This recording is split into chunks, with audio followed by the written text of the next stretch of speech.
అందరికీ నమస్కారం అండి. ఈ 2026వ సంవత్సరంలో మహాశివరాత్రి ఫిబ్రవరి 15 ఆదివారం రోజున అయితే వచ్చింది. మరి ఈ రోజుకు కావలసిన పూజా సామాగ్రిని మనం ముందుగానే తెలుసుకుందాం. ఇలా మనం ముందుగా రెడీ చేసి పెట్టుకోవడం వల్ల పూజ సులువుగా చేసుకోవచ్చు.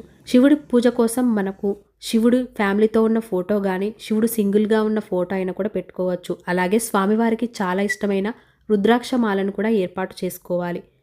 మనం ఏ పూజ చేస్తున్నా గణపతికి చేయాలి కాబట్టి గణపతి విగ్రహాన్ని, అభిషేకం చేసుకోవడానికి శివలింగం ఉంటే శివలింగం, లేకపోతే పుట్టమన్నుతో చేసిన శివలింగం కానీ స్ఫటికలింగం కానీ కూడా ఏర్పాటు చేసుకోవచ్చు. దీపాలను కూడా ఏర్పాటు చేసుకోవాలి. అఖండ దీపం పెట్టుకోవడానికి కొత్త మట్టి చిప్పలను ముందు రోజే తెచ్చిపెట్టుకోవాలి. ఈ మట్టి చిప్పులను విభూదితో తయారు చేసుకొని దీపాన్ని అయితే వెలిగించుకోవచ్చు. అలాగే శివుడికి పంచామృతాలతో అభిషేకం చాలా ఇష్టం కాబట్టి పాలు, పెరుగు, నెయ్యి, పంచదార, చక్కెర వీటిని ఏర్పాటు చేసుకోవాలి.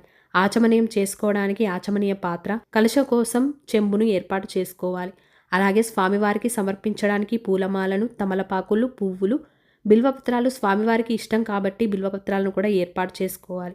మహాశివరాత్రి రోజు ప్రత్యేకంగా స్వామివారికి పండ్లను, పాలను నైవేద్యంగా సమర్పించాలి కాబట్టి పండ్లను ఒక 5 రకాలైతే తీసుకున్నాను. అలాగే తెల్ల బియ్యంతో స్వామివారికి అర్చన చేయడం చాలా ఇష్టం.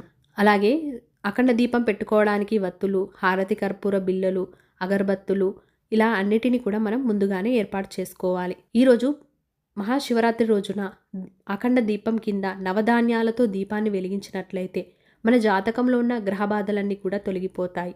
వాటి కోసం నవధాన్యాలను పెట్టుకొని మనం దీపం కింద వేసి దీపాన్ని అయితే వెలిగించుకోవచ్చు. నవధాన్యాలు లేనట్లయితే బియ్యం వేసైనా కూడా దీపాన్ని అయితే వెలిగించుకోవచ్చు. మనకు శివరాత్రి రోజు ఈ సామాగ్రి అయితే కావాలి. మరి ఈరోజు చేయవలసిన పూజా విధానం, అఖండ దీపం ఎలా పెట్టుకోవాలి, శివుడికి అభిషేకం ఎలా చేసుకోవాలి, వాటన్నిటిని గురించి ఆల్రెడీ వీడియో అనేది చేసి పెట్టాను. లింక్ డిస్క్రిప్షన్లో అయితే ఇస్తాను. తెలియని వాళ్ళు ఉంటే తెలుసుకొని చేసుకోవచ్చు. ఈ వీడియో మీకు నచ్చినట్లయితే తప్పకుండా మీ యొక్క లైక్తో నాకు సపోర్ట్ని తెలియజేసి మరిన్ని మంచి వీడియోస్ కోసం మన ఛానల్ని వెంటనే సబ్స్క్రైబ్ చేసుకొని పక్కన ఉన్న బెల్ ఐకాన్ని కూడా క్లిక్ చేయండి. ధన్యవాదములు.